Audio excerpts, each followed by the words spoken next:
A Night in the Lonesome October by Roger Zelazny. What? You want to say something? Hi, YouTube. October 13th.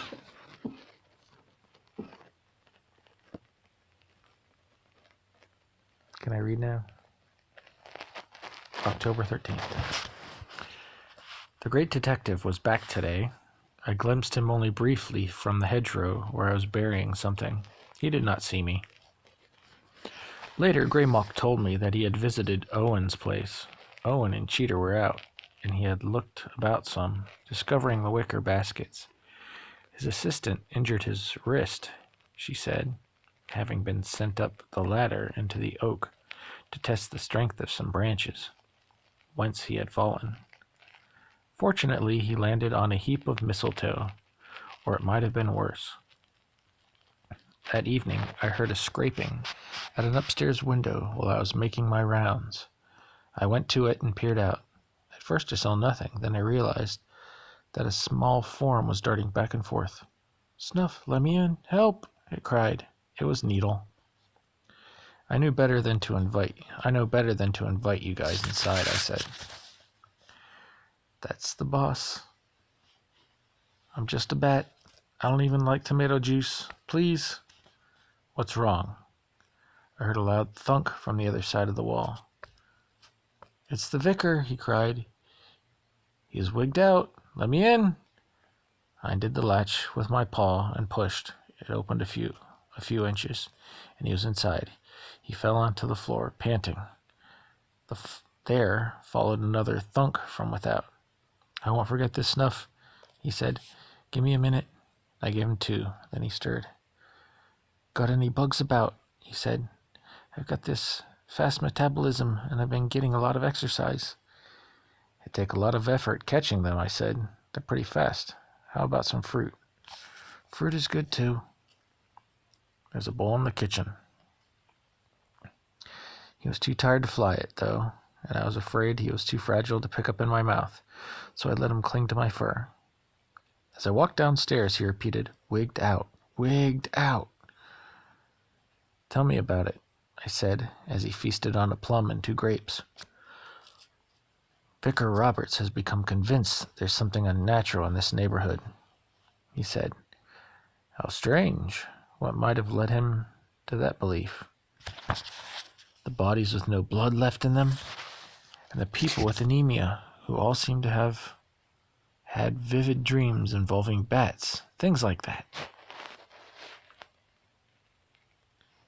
I'd seen Vicar Roberts many times on the rambles. A fat little man, dun-deeried, and wearing old-fashioned square lenses and gold-framed spectacles.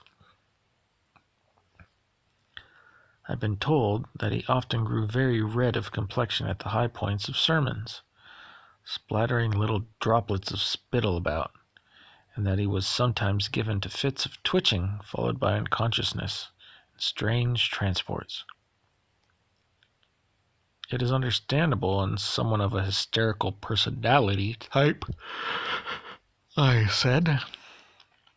I suppose so. At any rate, he recently took to running about the parish by night, armed with a crossbow and a quiver of bolts. Flying stakes, he calls them. I hear your door. I bet that's him. Hide me. No need, I said. The master would not let an obvious madman armed with a dangerous weapon come in and search the house. This is a place of peace and refinement. The door was opened, and I heard them speaking quietly. Then the vicar's voice was raised. Jack, being a gentleman, responded in his usual soft, courteous tone. The vicar began to shout about creatures of the night and unholy practices and living blasphemies and things like that.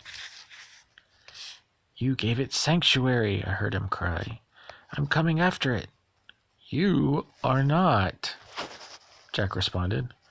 I've a moral warrant, and I bloody well am, said the vicar. Then I heard the sounds of a scuffle. Excuse me, Needle, I said. Of course, Snuff. I ran on to the front hallway, but Jack was already had closed and bolted the door. He smiled when he saw me. There came a pounding from behind him. "It's all right, Snuff," he said. "I'm not about to set dogs on the poor fellow. Where's your friend, anyway?" I glanced toward the kitchen. He walked that way, preceding me by several paces. When I entered, he was already feeding a grape to Needle. "Creature of the night," he said. "Living blasphemy. You're safe here. You can have a peach if you'd like." He strolled off, whistling. The pounding on the front door continued for another minute or so, then stopped. "What's to be done about that man, do you think?" Needles asked. "Stay out of his way, I guess." "Easy to say. He took a shot at Night One yesterday and a couple at Cheater recently. Why? They're not into sanguinary stuff." "No, but he also claims to have had a vision concerning a sorcery of wretched individuals and their familiars, preparing for some big psychic event which will place them at odds with each other and threaten the safety of humanity. The vampire business was the first sign, as he put it, that this was true. I wonder what busybodies sent him this vision." "Hard to guess," Needle said, "but he could be shooting at you or Jack tomorrow. Perhaps the parishioners will send him to the continent," I said, "to take the waters at some salubrious spa. We only need about 2.5 weeks more." "I doubt they will. In fact, I think he's enlisted some of them in the cause of his vision. He wasn't the only one out there with a crossbow tonight." "Then I think we're going to have to identify those people and find out where they live and keep an eye open in their direction. I use echolocation myself, but I get the idea. Nightwind and Cheater obviously already know. I'll tell Greymulk if you tell Quicklime and Bubo." "What about that Talbot fellow?" "So far as I can tell, Larry Talbot doesn't have a non-vegetable companion. He can take care of himself, I think." "All right. And we should all agree to spread the word on who they are and where they live. It won't matter to someone like that what your persuasion is." "I agree with you on this."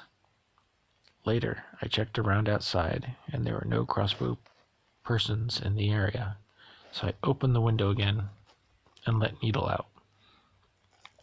The vicar's quarrels stuck in the siding over our heads.